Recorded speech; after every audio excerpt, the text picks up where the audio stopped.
Unrest, thwart. It's Thursday, June 8th. This is Africa 54.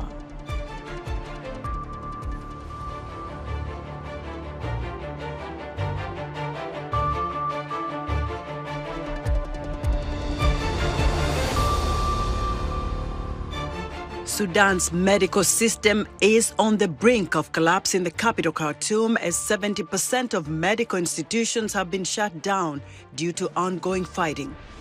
An announcement by new Nigerian President Bola Tinubu that he would soon end a decades-old fuel subsidy sparks panic buying of gas and concerns about inflation in one of Africa's top oil-producing countries.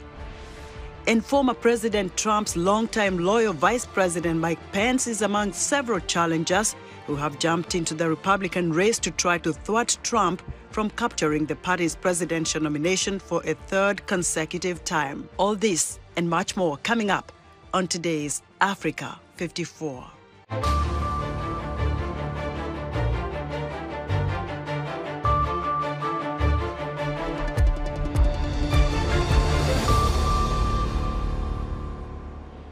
Sudan's medical system is on the brink of collapse in the capital, Khartoum. Nearly 70% of medical institutions there were shut down due to the fighting, causing a scarcity of medical resources and urgency for humanitarian aid. Paul Ndiho has our report. Hospitals in Sudan's capital, Khartoum, and surrounding areas are struggling. They are in dire need of electricity, fuel, medicines, and professional personnel. Ahmed Zayed, an official with Ainu Teaching Hospital, said that medical supplies such as antibiotics and painkillers are running low or are about to run out. This has forced them to suspend some services. Our medical supplies are mainly donated by humanitarian organizations and groups. Some organizations provide supplies, while others provide transportation support. But to be frank, these supplies are far from enough to sustain us for a week. On the other hand, patients are suffering from a lack of medicine and treatment even if they reach the hospitals. The situation is even more disturbing for some critically ill patients. I haven't received dialysis for 10 days now, which makes me painful and exhausted. I can't get treatment. Even aspirin is not available in the hospital. I have to find other ways to buy it. While briefing journalists in New York on Wednesday, the spokesperson for the UN Secretary General Stéphane Dujarric said that as fighting continues in Sudan, the UN and its partners are scaling up to reach more people in need. Since May 24th, the Office of the Coordination of Humanitarian Affairs has facilitated the movement of at least 148 trucks carrying some 7,400 tons of relief items to various parts of the country. Ceasefire or not, we will continue to deliver, but we need an end to the violence. Meanwhile, a massive fire broke out on Wednesday near a military complex containing an arms factory in southern Khartoum that Sudan's army has battled to defend in some of the fiercest fighting for weeks in conflict with a rival faction. According to witnesses, the paramilitary Rapid Support Force attacked the heavily protected sprawling Yamarok complex. The group also posted videos in which it claimed to have taken over a warehouse filled with weapons and ammunition.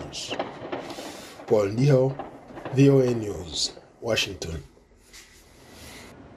U.S. Agency for International Development, USAID, is suspending food aid to Ethiopia because its donations were being diverted from people who are in need. A spokesperson said in a statement on Thursday that USAID had determined, in coordination with the Ethiopian government, that a widespread and coordinated campaign is diverting food assistance from the people of Ethiopia. The United States is by far the largest humanitarian donor to Ethiopia, where more than 20 million people need food aid, most of them due to drought and a recently concluded war in the northern region of Tigray. U.S. Secretary of State Antony Blinken spoke with Senegal's President Macky Sall on Wednesday. The two discussed the political situation and recent unrest in the West African country. Blinken expressed his condolences for those killed and injured during the recent violence. He also reiterated the United States' support for the Senegalese people and democratic values. In West Africa, over 50 civil society organizations are unanimously calling on the government of Senegal to take immediate actions to restore peace and an open civic space. In recent days, the streets of Senegal's capital, Dakar, have been rocked by protests, with angry crowds expressing their displeasure following the sentencing of populist opposition leader Ousmane Sonko on charges of corrupting the youth. Senegal has long been considered one of West Africa's most stable democracies. The court cases against Sonko could prevent him from running in elections next year.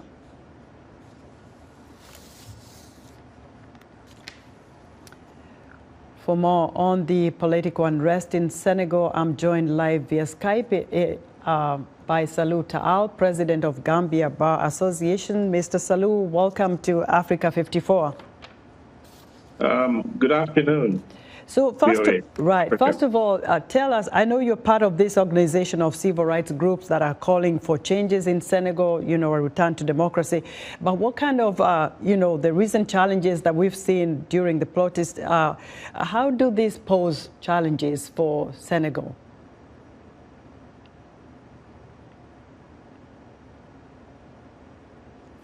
Can you repeat your question? I was a bit dry. I couldn't hear your question again. What do the recent political upheaval in Senegal, what kind of challenges does that pose for Senegal's democracy? I think Senegal is known as the beacon of democracy in the sub-region and has been the example of what they expect of a democracy. But the recent trajectory has been challenging, to say the least. We've seen this contestation of power, I would call it, between an incumbent and also an opposition leader. And as a result, we've seen massive demonstrations, which have also led to violence in the streets of Senegal, destruction of property, and also seemingly use of force, allegedly by the state police and also others who may not be part of the state, and basically this is affecting the ability of the parties to really come and discuss, because ultimately, this is a democracy. We expect disputes or disagreements should be resolved within the democratic space. But here we have a situation whereby an opposition leader was accused of committing a crime and was convicted in a court of law, which many find problematic for many reasons which I don't think I have time to discuss. And as a result, his supporters and others have taken the streets, and also the state has come down heavily to clamp down on the protesters. And it looks like it's very difficult to now even sit down and talk and resolve this problem. So as a civil as part of right. Salou, I want to get to one quick question about a concern that you, as a part of the group that raised these concerns about democracy in Senegal, you raised a question of whether President Macky Sall is going to run again for president in 2024 when his term ends. Has he indicated he's going to run, given that the Constitution does not allow him to do so? Well, President Macky Sall has not indicated whether he's going to run or not, but on record, he has said that it's a political question. But many jurists have said that it is a legal question, and legally, many jurists have said that he's really President Macky Sall to come out clearly and say that he's not interested in running for a third term. After all, Mr. Macky Sall came to power fighting against Wada's bid for a third term. So we think Macky Sall as a leader in the sub-region, as a leader who is seen as promoting democracy. Even in my country, Gambia, he was a lead role in ensuring that Jammeh did not usurp the power of the people. We expect Macky Sall to come out with clearly and say, look, I am not interested in running a third term because it is not allowed in the Constitution of Senegal, if that is what he believes. I think that would actually calm the tension. Notwithstanding, of course, we do not support any form of violence in the street. People have a right to protest, but they don't have the right to destroy property and use force. That goes to both sides. But I think it might comes out clearly, unequivocally, that would definitely calm the tensions. And I hope that the leaders in ECOWAS would talk to their brother Macky Sall to make sure he complies. Right. Salou, I'm afraid we have to go. We'll catch up again and explore this further. Thank you so much. Salou Tal is president of Gambia Bar Association. A Syrian national wounded 4 children and an adult in a knife attack in a park in the southeastern French town of Annecy on Thursday, according to police. Some of the victims were left in critical condition and taken to hospital. The attacker was a Syrian national with legal refugee status in France. He was not known to security agencies and his motives were unclear, according to an investigative source. French Interior Minister Darmanin said on Twitter that the attacker had been arrested. 2 children and 1 adult were in life-threatening condition, while 2 children were also slightly hurt. Witnesses said at least one of the children wounded in the attack was in a stroller. Judges at a UN war crimes court this week ruled that elderly Rwandan genocide suspect Felicien Kabuga is unfit to stand trial.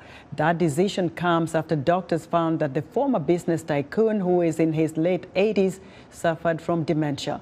Kabuga was one of the last suspects sought by the tribunal prosecuting crimes committed during the 1994 genocide. Rwanda's ambassador to the Netherlands, where the court sits, has called the decision a disappointment and a disservice to the victims of the 1994 genocide in Rwanda. Ambassador Olivier Nduhungirehe spoke with VOA's Edwin Ruema. This situation was caused first and foremost by the fact that Felicien Kabuga was allowed to escape justice for more than 20 years. Now we have this situation where we don't have a full trial. It's a disappointment, of course, for the victims of the genocide and for the government and for those who wanted justice for the victims. We would have preferred, in normal circumstances, that the trial goes to a full decision with a conviction of Felicien Kabuga. It's a disappointment, but we will, of course, follow the case in its new format and then hope that the court will take the right decision. Since 1994, Rwanda sent abroad more than 1,000 arrest warrants. Only few of them were acted upon by the countries. So this should be a lesson for us and then for countries that it's important to collaborate with Rwanda, but also with the tracking unit of the mechanism in order to give justice to the victims. The genocide against the Tutsi was committed 29 years ago. It's a long time. The fugitives are getting old, and then it's not excluded that we could be in a situation like this of Felicien Kabuga for other cases.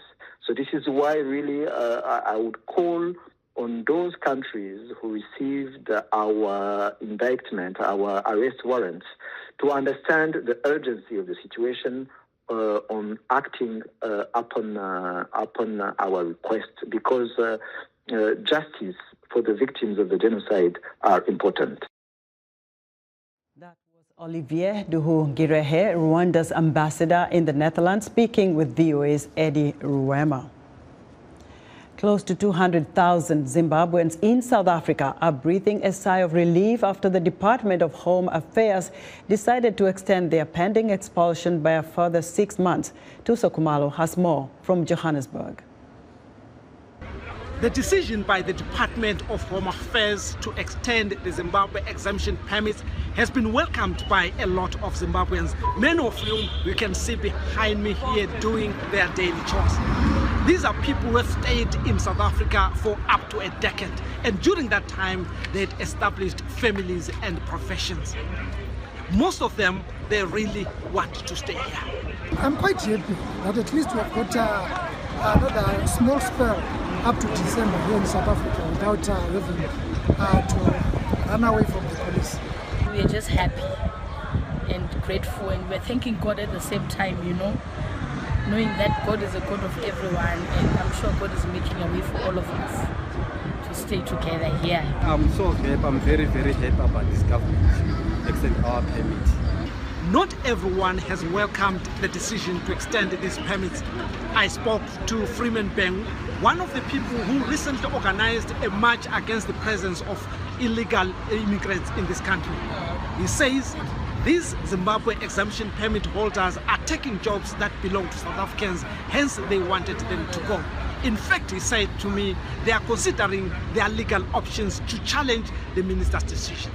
Tuso Kumalo for VOA News in Johannesburg.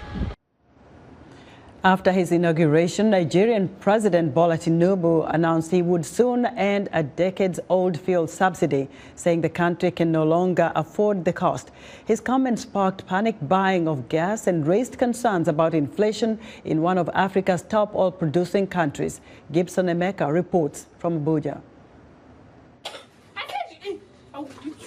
Happiness Modunga, a widow and a mother of 5, lost her cleaning job in April. Left with no savings from her last job, which paid only $35 a month. Modunga started producing and selling tiger nut milk to support her family. However, she barely makes enough to match the rising cost of living caused by surging inflation. When I was walking down Main Road, people were helping me with money. Not be easy for me. Like just last month, this month that is ending. It has not been easy for me, because when my daughter, sometimes she will be like want to lose hope and be begging food.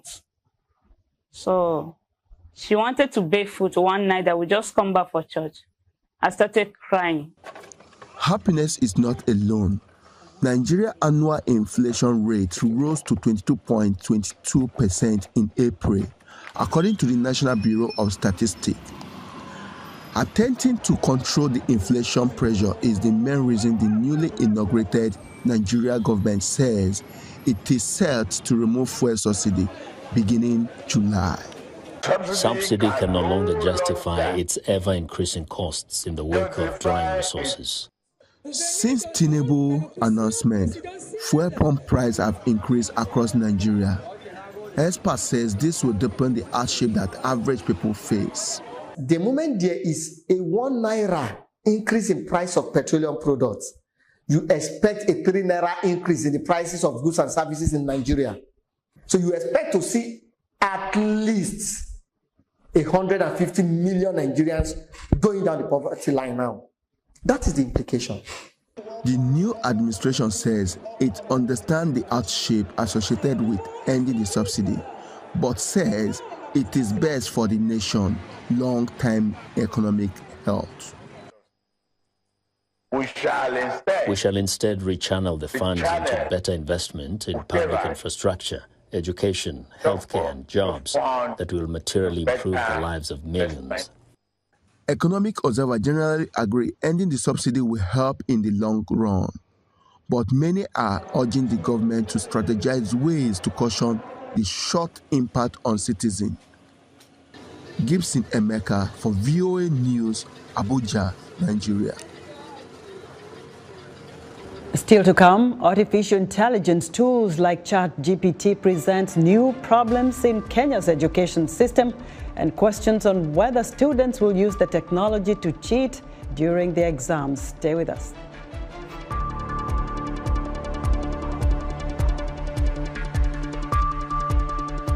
In Africa every year, you can expect pomp, color, and celebration in cities across Africa, especially on weekends as numerous weddings take place.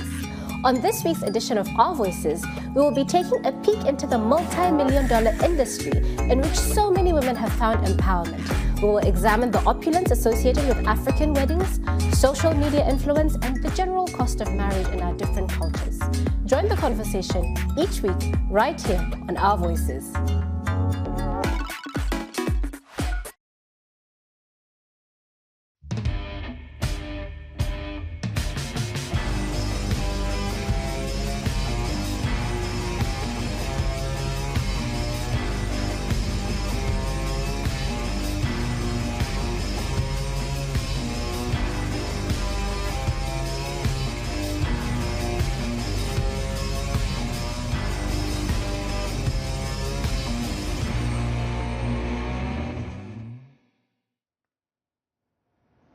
In other news, Uganda's President Yoweri Museveni has tested positive for COVID-19, but is reported to be in good health and will continue to discharge his duties while getting treatment. During the pandemic, Museveni, who is vaccinated against COVID, was always seen in public wearing a mask and has always conducted his official duties while social distancing, and would often be seen seated alone in a tent on the lawn of his office when meeting visitors.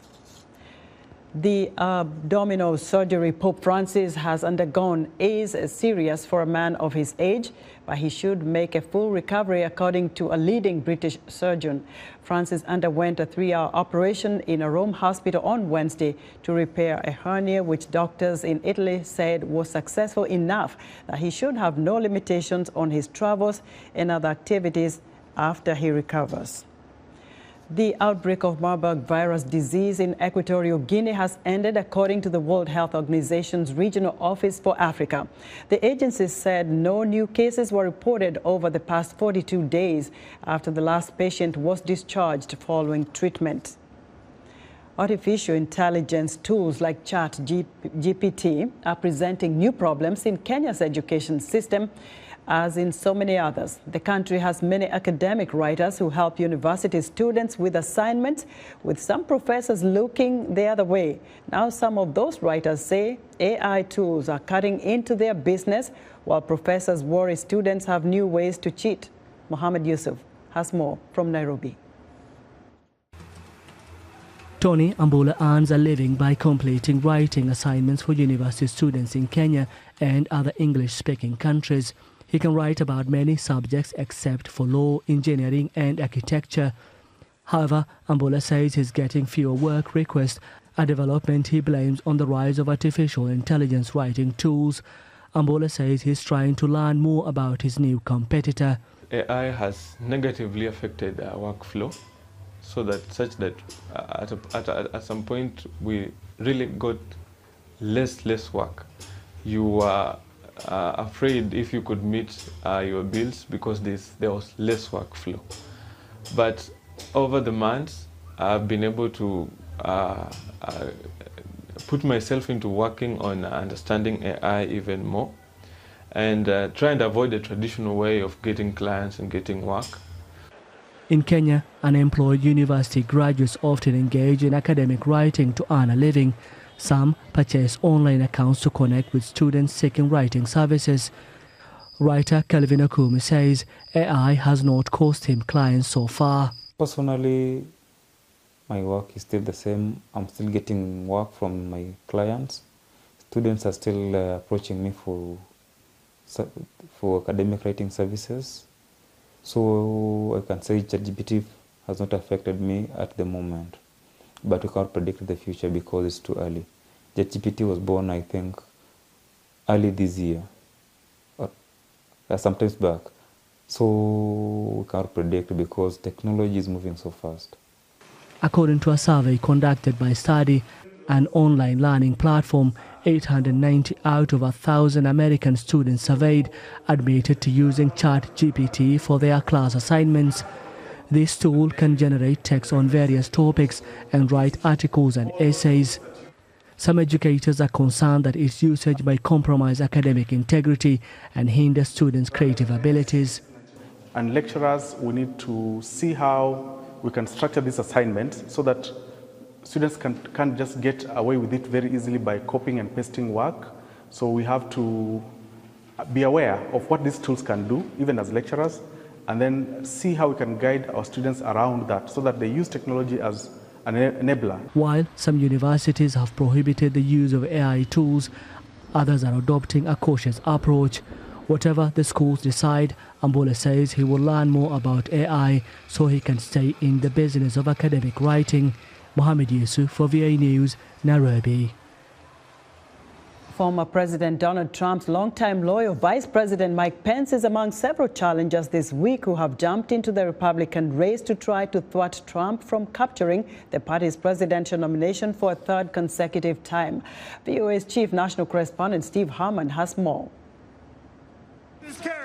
On his 64th birthday, former U.S. Vice President Mike Pence, for the first time, took direct aim at his own party's frontrunner, former President Donald Trump, in whose shadow he stood for 4 years. I believe that anyone who puts themselves over the Constitution should never be President of the United States. And anyone who asks someone else to put them over the Constitution should never be President of the United States again. When pro-Trump protesters stormed the U.S. Capitol on January 6, 2021, there were chants of "Hang Mike Pence" because of the then vice president's refusal to follow the president's demand that he derail the process, formally declaring Joe Biden the 2020 election victor. Joseph R. Biden, Jr. of the state of Delaware has received 306 votes. Donald J. Trump of the state of Florida has received 232 votes. Pence holds traditional Republican views on the economy and foreign policy issues. He's a white evangelical Christian, a core constituency of the party. And Pence is out to portray himself as the most conservative of all the party's candidates on social issues, such as abortion.